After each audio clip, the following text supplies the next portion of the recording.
director and musician Amir Kusturica believes that when Washington eventually starts World War III, RT, the news company, will become one of its first and primary targets, being an extremely powerful weapon challenging U.S. state propaganda. Because RT is a major news company around the world. If you was to get on a plane and take an international flight to France or whatever, you know, when you go to the airport, they'll have the different TV news stations. Well, that's the number one news station right there. RT is major. That's why CNN and other American media compete. That's why CNN has CNN International, because now news and media is international. See, back in the day, it was just national and local. Now everything is international, man. You know, you can go to cable and you go to, what's this one, the Euro News. You can go to the BBC. You can go on your web. You can go to RT. Al Jazeera. Al Jazeera. So you can look at the major news companies in America, but then again, you can look at the other side of it. Then you have the alternate news, alternative news. Which we're part of the alternate news, you know? Yeah, that's right. That's right. Like you got Alex Jones, and you got you got AMTV, you got Salente, Dabu, 77, and you got many others, man. So if you turn on your TV and you look at the regular news, and you're saying there's something deeper to that story, you might go to the alternative media. So basically, the RT is making the U.S. look bad because you're getting the other side of the story. So what this guy is sort of making a prediction that one major target that the U.S. is going to hit is RT. All right? And RT stands for Russia Today. Russia Today. So once again, that's the Russians. So what the hell is Nate talking about? Russia was part of the... Well, Nate, fucking moron. Come on, what am I say about Excuse me, Nate? I curse. But you know what? People like Nate. You know, people like him. That's why they flock to the clown. Mostly women. And you know what? And when they realize he's a phony, he's a fraud. Right. Then they're gonna look stupid. Yeah. All right. Back in Revelation 17:5, and upon her forehead was a name written. Mystery, Babylon the Great, the mother of harlots and abominations of the earth. And basically, the mother of harlots and abominations of the earth, because this place, like even now, as we speak today, they have a homosexual legislation that's being passed for, for faggots to get married, lesbians to get married, all they can adopt children. Read that again. It says, and upon her forehead was a name written, Mystery, Babylon the Great. Because it's a mystery. It's something that you got to break down. Like the average person couldn't open up the scriptures and read it and say, this is talking about this or this means that. It's a mystery. That's right. Babylon the Great. The mystery is, or the question is, who or what is Babylon the Great? Well, that's America through our studies. That's right. Go ahead. The mother of harlots. The mother of harlots. All right? A master whore, like a mistress. Like you can go to a whorehouse, right? And you have a mistress. You have the madam. That's the madam. The madam, or the mistress, the madam.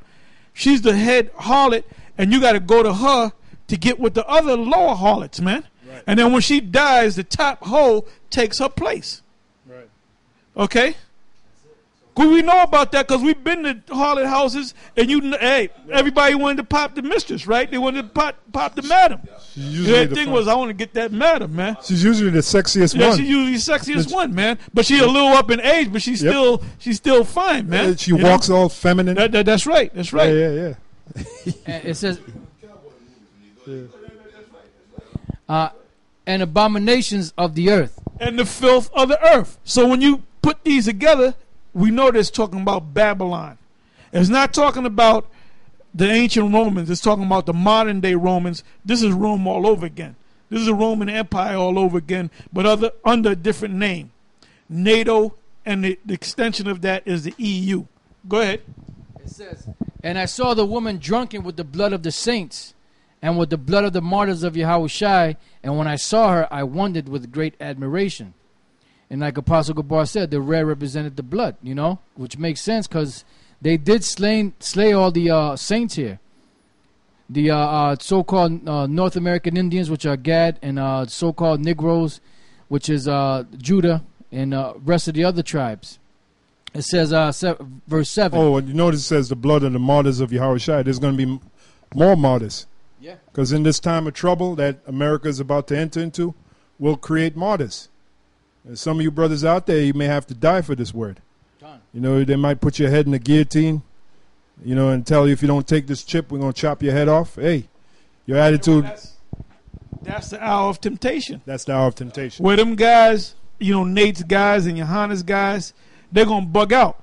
Now, I was watching one video with the GOCC, and I didn't really hear it because it was a long video, but in the comment section, there were people that were saying, wait a minute, Nate said that the mark of the beast is not as a Christianity. He's going off.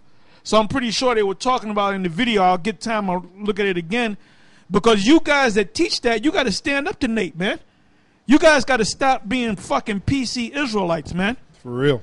That bullshit about having a cookout. You got the GOCC. You got the ISUPK. You got all them. First of all, if that was the case and you guys could get along, why don't you just make one fucking name, man? And why don't you all teach the same thing? All you guys teach is a bunch of, that's I call that black Babylonianism, man.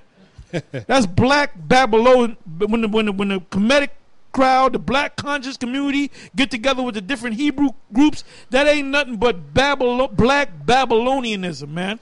That's the new word. All right, I'm going to say it again so y'all can remember. Black Babylonianism.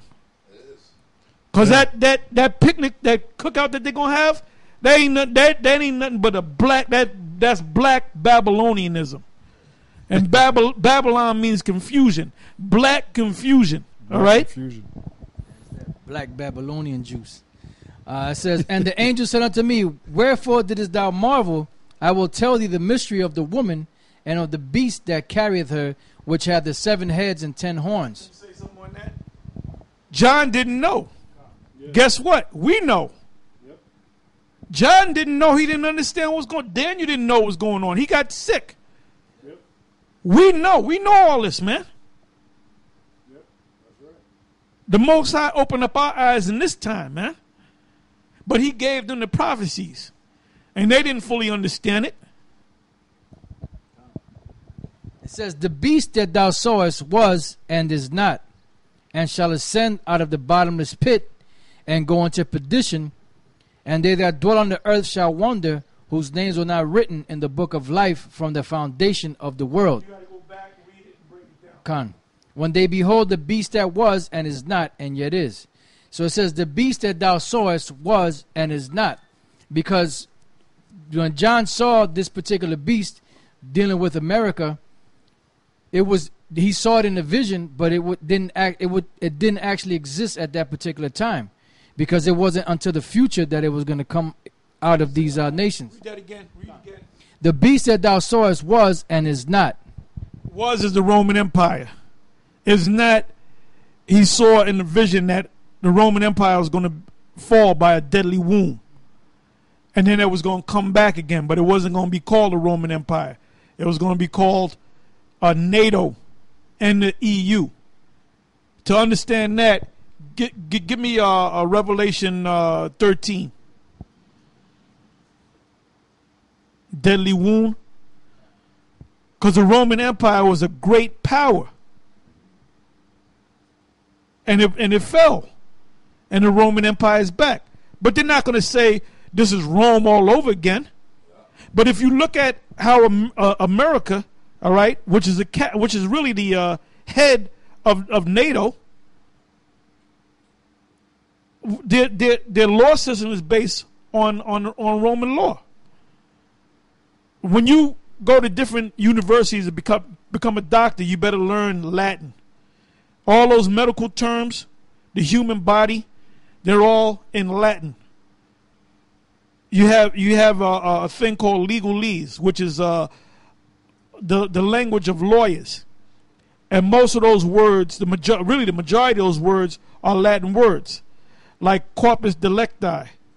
All right, that's the body of the crime. That's give me another word. Help me out.